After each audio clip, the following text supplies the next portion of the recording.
Yeah, welcome back. Welcome back. We are still back. We are together. I hope you didn't touch that dial. In regards to freedom of expression and speech, there is this new computer misuse act that oh my the laws that have been put in place could actually even lead to closure of some of our organizations, because we also use social media like to advocate and to put our work out there.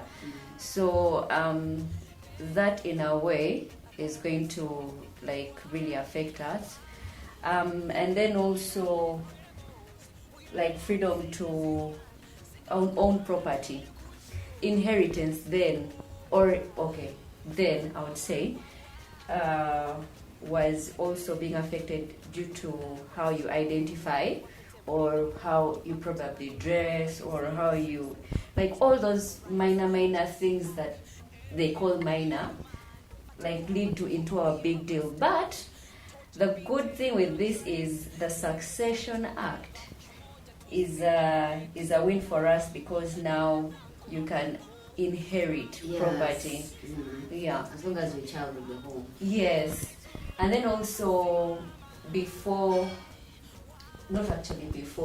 like what is happening now still is that there are raids that are ongoing in our organizations, in our safe spaces. We call them safe spaces because we can't openly be safe.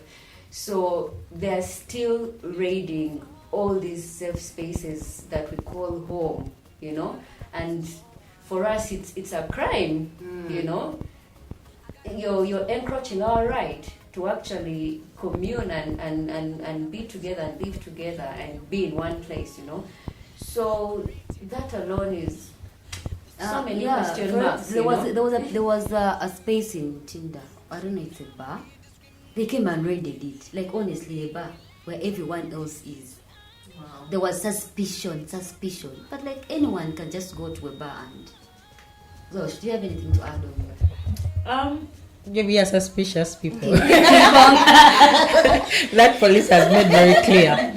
But so we are still celebrating some wins. Another win would be the rogue and vagabond clauses, which were recently struck out of the penal code. So there was a constitutional ruling that happened, I think, last week. Yes, last week. So there was a constitutional ruling where the Constitutional Court declared that parts of the rogue and vagabond offense are unconstitutional, right? And just so people understand, so there are two clauses that have been used to arrest people. Okay, so these two clauses usually are used to, for lack of a better word, tie a crime on you if they can't find anything to do. And these have been manipulated a lot to arrest LGBT people, because Section 168 SC said a suspected person or reputed thief who has no visible means of sustenance and cannot give a good account of himself or herself.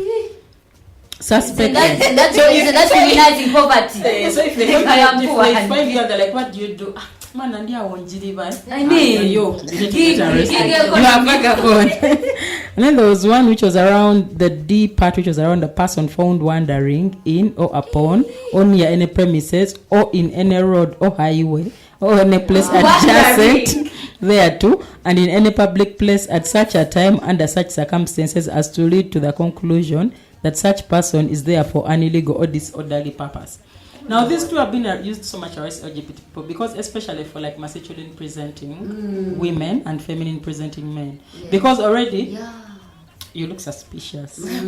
So like you may be walking your own things, are like, what's your name? Where are you going? You're like, I'm just taking a walk. We are going to arrest you because you look suspicious. You look like you're about to commit a crime. So many queer people have been arrested on that. So for us, it's such a win, and we want to acknowledge and thank everyone that took a very big bit on the case. Yes, but then there are still things we are fighting. So we have wins, and then we have like those things we are still fighting. For instance, the Lukodo case. because the ruling was in Lukodo's favor, but it was very unfair because this is a workshop by FARUG. Yes, this organization that was talking was raided by Lukodo and closed down, and then the ruling was in his favor, but now he has died, so I think we need to win, because like, why would you be going to the court? Anyway, and then the other would be around URSB and the failure to register SMAG, because our EDB is one of the, what is the name for the people who go to court? There are plaintiffs, I don't know. I'm not a lawyer, but one of the people that are verses. Plenty. Yeah, and I think, now I don't know how the ruling or the case is going to be, because considering that in August 2022, SMAG was closed. And up to now, SMAG has not yet been opened. And with an active case in court, it could go either way. It could work in our favor, but also that could lead like to the indefinite closure of SMAG. And the closure of SMAG is such a big blow to the community, because this is like the network that brings us all together, but also like the hugest entity that do advocacy. So for them to close SMAG is a blow, because it weakens the work that we are doing. Like, these are the people we are looking up to. So if SMAG is closed, the rest of when the elephant is suffering, is being is fighting. So the grass is suffering here, folks. The grass is suffering. So we need to rally as a community and make sure that we do not let SMAG continue to be suspended. We need SMAG to resume their duties. We need SMAG to open. And what does that mean? Like, we shouldn't be quiet. Yeah, we need to use our networks, we need to use our voices, we need to use social media, we need to talk to our parents. Some of your parents are MPs. You need to talk to your parents. Like, the closure of SMAG is a very big clamp on LGBT organizing in this country. And if SMAG will not open, then we are screwed. Okay. Yeah. So yeah, we also need to know that we need the team at SMAG to know that we are standing with you. We know this is a difficult time for you. Yeah. So FARUG is holding the space, and not only FARUG, but everyone else is holding the space. And yeah, we are in support. We are fighting with you. We are rallying behind you, and we hope we get a win in court on this. Diva, the right to health. Most times, our right to health is being violated in a way that, as LBQ persons, when it comes to health services, accessing health services, there is a tendency of classifying our sicknesses to our sexualities. Meaning, when you going for an HIV testing, it is a mandatory, or it is a custom that is supposed to be bring a partner that should be a male person. So going to a health center and asking or going to seek for HIV testing without either a male partner or with your partner who is female can actually deny you this access to accessing HIV testing. And most times for masculine presenting women, for the masculine presenting actually lesbians, just the way they express in their dress code, they cannot even access any health. Yeah, mostly it's RHR. Yes, and because of how they are presenting themselves, and that becomes a blockage to accessing SRHR services.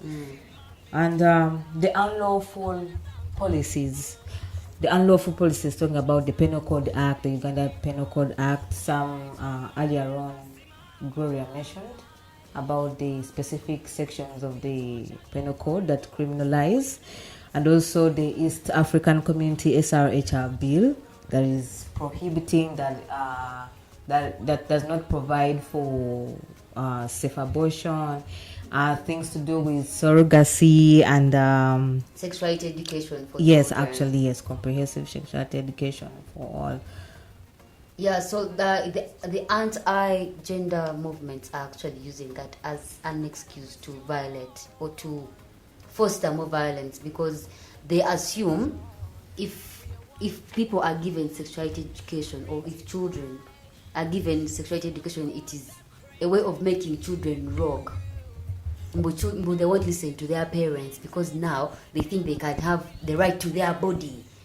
But then this is a good thing, because when a child knows their rights, it will prevent a lot. On a violator, they'll be like, mommy or your uncle, but without being scared, you know. It will prevent a lot the early, pregnancies, the maternal death, and also talk about the the unfriendly laws and policies. They brings about the unwanted and arbitrary arrests.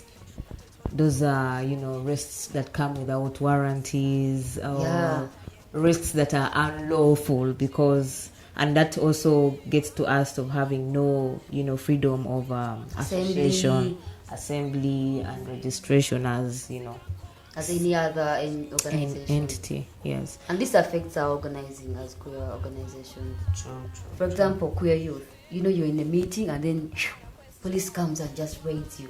And you're doing good work. Also, it makes me wonder.